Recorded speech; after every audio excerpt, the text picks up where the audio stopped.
La piazza di Lonigo continua una bella tradizione dell'assenza totale di fontanelle.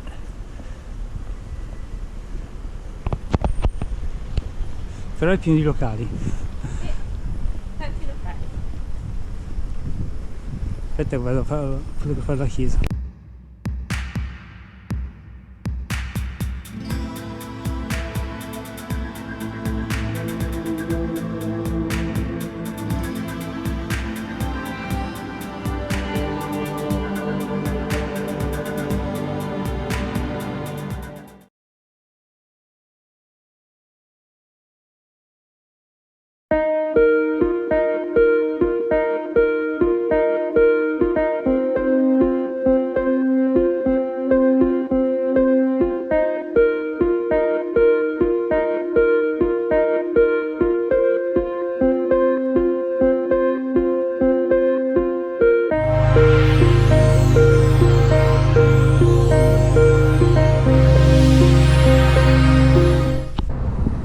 Il fiume Gua a Lonigo. Noi adesso dritti sul ciclo pedonale per qualche chilometro.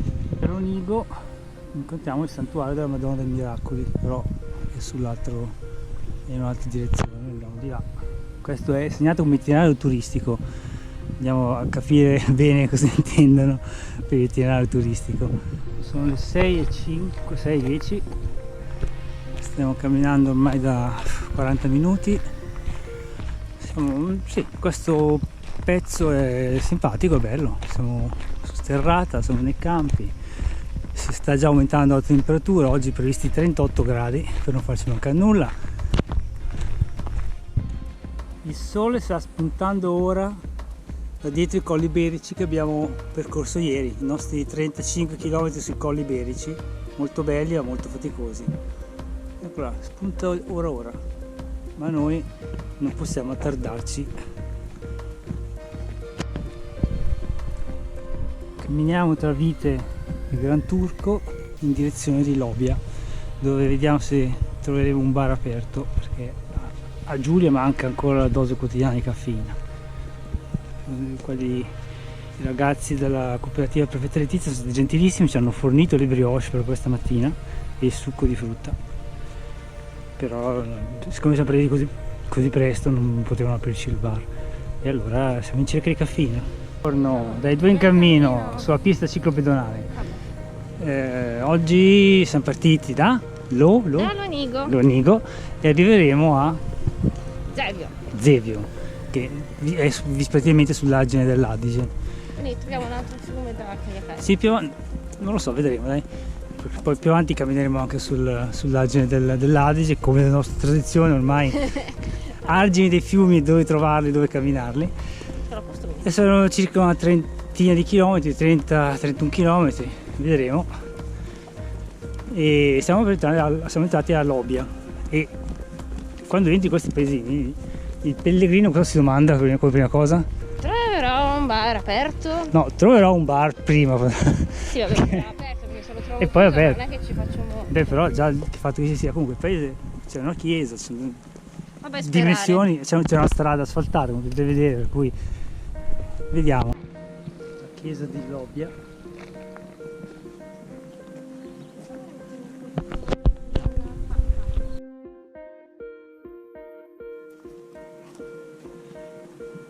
Chiesa, ci sarà una fontanella? Andiamo a vedere nel parchino qui.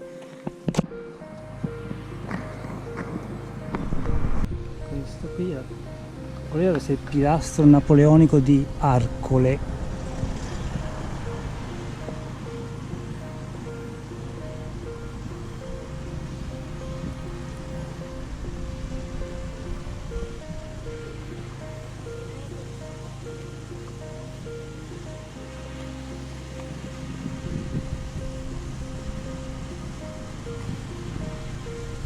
Vediamo se è questo.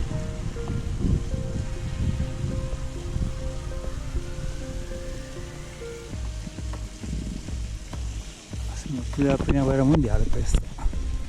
Giulia ne ha approfittato per un altro caffè, abbiamo mangiato la brioche. Questa è terra del vino e anche terra dell'asparago, non so se riuscite a leggere lì per terra, per cui qui pucciano le asparagi nel vino. Poi adesso noi Anche col fermaggine. continueremo di là verso il museo napoleonico di Arcole, che però è chiuso. Poi più avanti deve esserci un obelisco napoleonico, quello è visibile se lo pubblica via. Sarà anche quello chiuso per ferie, è andato al mare. Ecco l'obelisco. E da dietro dovrebbe esserci una fontanella. Ci siamo che più interessati alla fontanella che all'obelisco.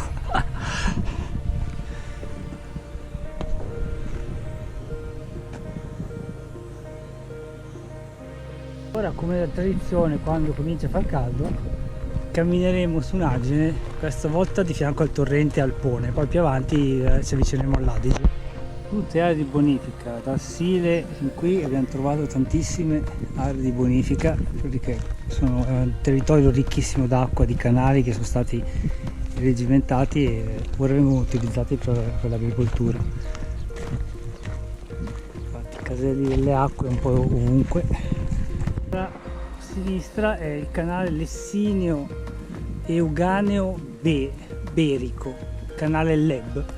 Stiamo entrando nella terra della mela, Belfiore, e qui il provinciale in tutta la sua maestosa asfaltosità. Abbiamo lasciato alle spalle quel brutto pezzo di provinciale senza marciapiedi, senza sicurezza, e arriviamo finalmente all'argine dell'Adige. Beh, rispetto a un provinciale Vabbè sì, vince facile, vince facile. Adige.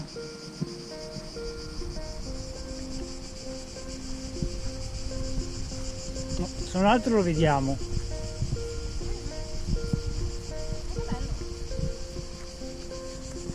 È un lebrotto e ha una bella corrente, c'è da dire, una bella corrente mica male. Se uno di questi jetti arrivasse fin qui sull'argine, poserei lo zaino e mi farei una doccia. Tu? Anch'io. Il vero segreto del pellegrino è quando sei accaldato e passi vicino a un campo che viene irrigato, puoi approfittare dei getti d'acqua per rinfrescarti. Sotto di noi piantagioni di mele, meleti insomma, a non finire, di qualsiasi varietà, gialle, rosse, verdi. Perché da quel dritto davanti a noi c'è Belfiore, che a quanto pare è una delle città della mela. Tutte mele anche di là, tutte coperte con la rete per evitare i danni della grandine, anche di qua.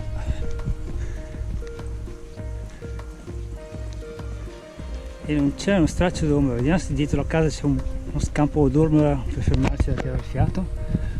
Ma vorrei dirvi che ci siamo fermati per osservare l'interessante processo di raccolta e confezionamento delle mele, ma in realtà questo è l'unico pezzo d'ombra in 10 km. Ci siamo svalcati qua per terra a rinfrescare, insomma a raffreddarci un po' perché fa un caldo micidiale. 8,3 km a fine tappa. Può essere che sia il miraggio del mezzogiorno -5, ma da là all'argine forse prosegue parzialmente in ombra. Ci mancano 5 km. Abbiamo fatto un paio di pause dove abbiamo trovato l'ombra per raffreddarci un po' perché avevamo paura del colpo di calore. Ma sono tutti meloni, però sono lasciati lì nel campo, immagino che siano di scarto, sono quelli venuti male, o con difetti oppure con dei pezzi di marci, tocchi. No, io non scendo giù a prenderne uno, francamente fa caldo. No, che è appena passato un trattore, accidenti, c'è un po' d'aria, meno male, solo che è calda, ombra neanche a pagarla. Comunque quello là è Zevio e siamo arrivati 2,5 km alla parrocchia.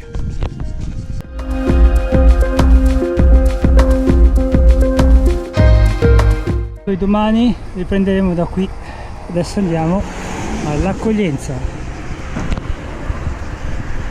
Guardate l'Adige come è largo e come scorre veloce. Là c'è un ramo secondario, magari la gente può essere tentata di entrare in acqua, ma è comunque pericoloso. Guardate la corrente e i mulinelli. Bisogna sempre stare attenti ai fiumi, non ne sono come il mare o come i laghi, il pericolo è sempre presente. Guarda lì che mulinello, hai visto? No, se ti butti qua non ti ripesco più.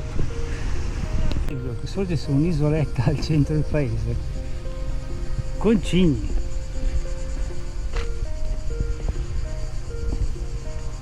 E tartarughe, guarda. Ogni sasso è una tartaruga. Guarda lì, tutti state fingendo di essere di gesso.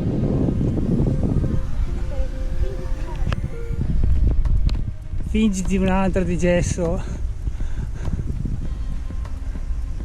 Che bello il comune.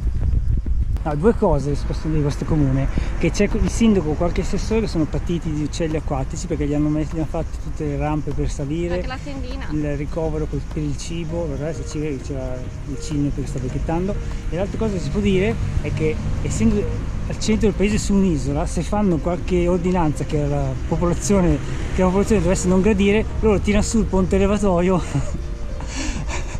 e rimangono isolati. Immagino che poi, non so, come si chiameranno gli abitanti di Zeviasi? Zeviasi.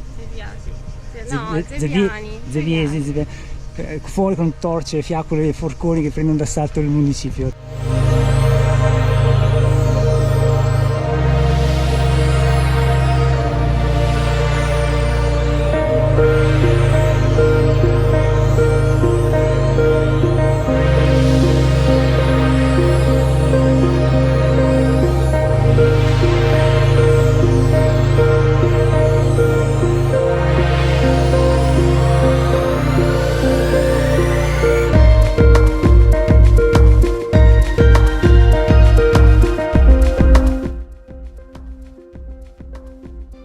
Ci mancano 450 metri.